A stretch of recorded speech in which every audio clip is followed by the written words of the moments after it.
Okay, so we're continuing in Genesis chapter 17, and God changes not only Abram's name to Abraham, but Sarai to Sarah.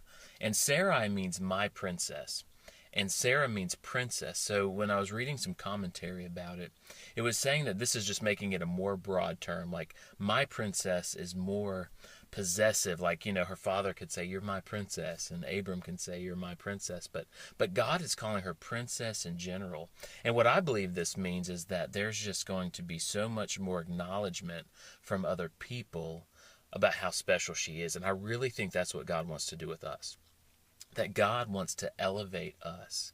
As long as we're doing things God's way, which is the Christ way, which is to serve other people and to have Him flow through us, right? And this is how Sarah becomes such a well-known person, is that she gives birth to the promised child. Even late in life, we're going to find out in 90, that God produces something miraculous through her, and that's why she gets this new title. And I think that's what God wants to do through us, is that He wants to produce something miraculous through us, so that we're not just recognized in a small group, but recognized by a bunch of people. Not necessarily in this world, but in the one to come, when God will really reveal who was good and who wasn't, and who let Him flow through them, and who let God do the miraculous through him.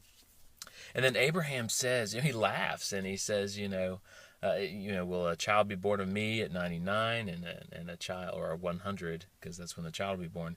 And then will a child be born of Sarai or Sarah at 90? And he says, will you just bless Ishmael?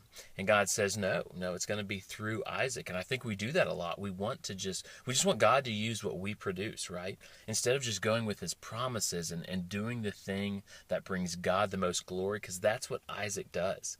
God waited until it was, I would say impossible. I'm assuming Sarah was,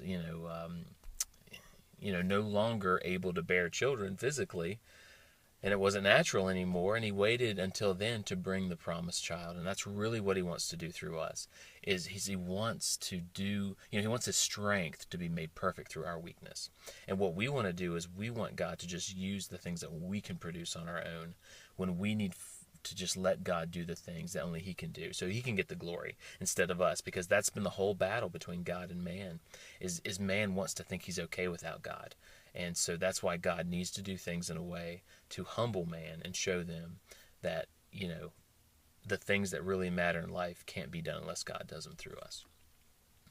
And then Abraham just obeyed God, and he circumcised everyone in his household. And so that's what we should do. When God, now we don't have to be circumcised. We're saved by grace through faith, not the law, not circumcision. But when God does give us direction, we need to follow it immediately. God does not need us. We need Him. God doesn't need to hear from us, but He wants to, because He likes prayer and He likes relationship with us, but we need to hear from God. And so when God tells you something or communicates something to you and to me, we just need to be obedient, because He knows what He's talking about. And Abraham was in this situation.